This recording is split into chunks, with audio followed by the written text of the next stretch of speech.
Casey House was created in the late 80s at a time when the name for AIDS had just been invented and blood screening, in fact, hadn't even started. So it was very early days.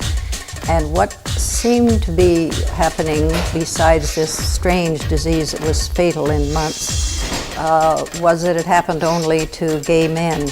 When a man went to hospital, for example, the nurses, either through homophobia or fear of the infection, and probably a combination, would ignore his calls for help. And this hospice was created to meet the need for a place where young men would be treated well. Most of the men who were dying at that time were young men in their prime.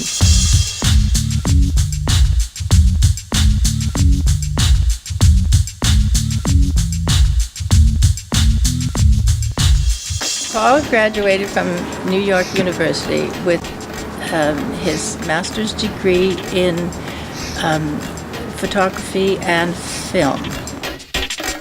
He was employed by Maestro Leonard Bernstein, and one of his job descriptions was Maestro Bernstein's official photographer.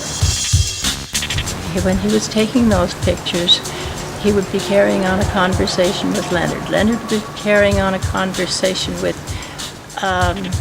one of the pictures is with Isaac Stern.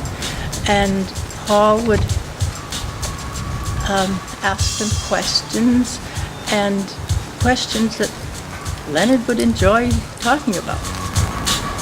Paul got to know him quite well.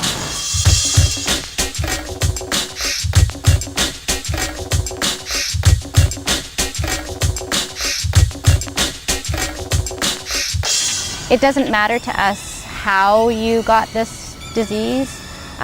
What matters is that we're able to help you manage this pathway. HIV is a life.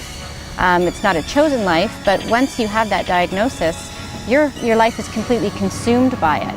It becomes overwhelming. Some of these guys are on medication, upwards of 10 pills a day.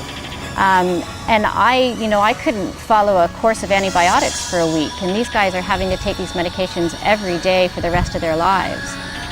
So it's helping them cope with all the different type of barriers that come in front of them, whether it be chronic fatigue and providing them taxi chits so they can get to doctor's appointments, or not having enough food because they can't work.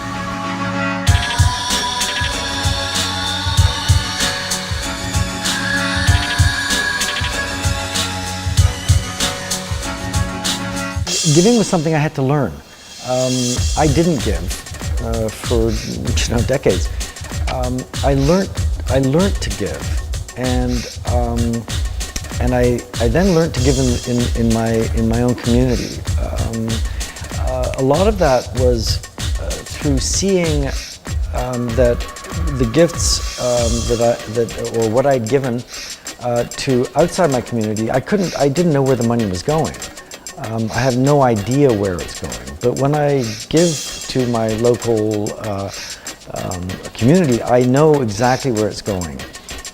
And in Casey House, I know it's not going to get embroiled in a pile of red tape. I mean, it's going to go directly to help people who really need it.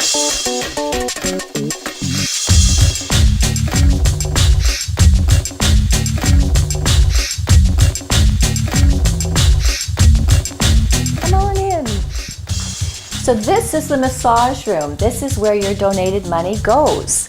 This is a wonderful Canadian design, Canadian made massage table that donated money bought.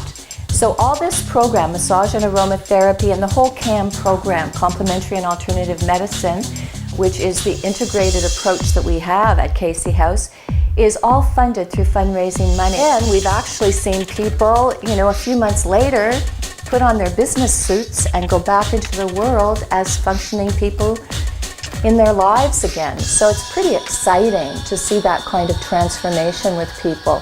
And it truly comes from people loving them.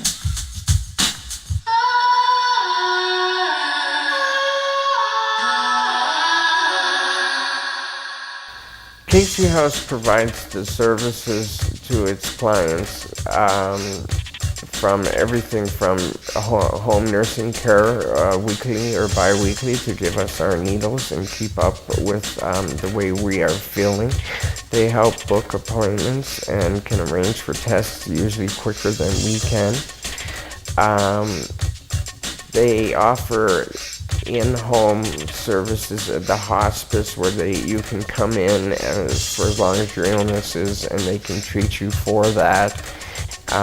Or you can come in for a 2-week what's called a respite, and that is for usually when you're trying out new cocktails or just need a break from your loved ones and they need a break from you in this hardship of a disease.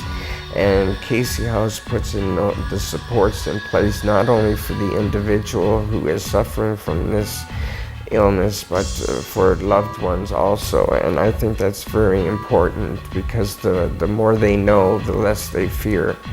And Casey House is a great example of covering all the bases in our day-to-day care.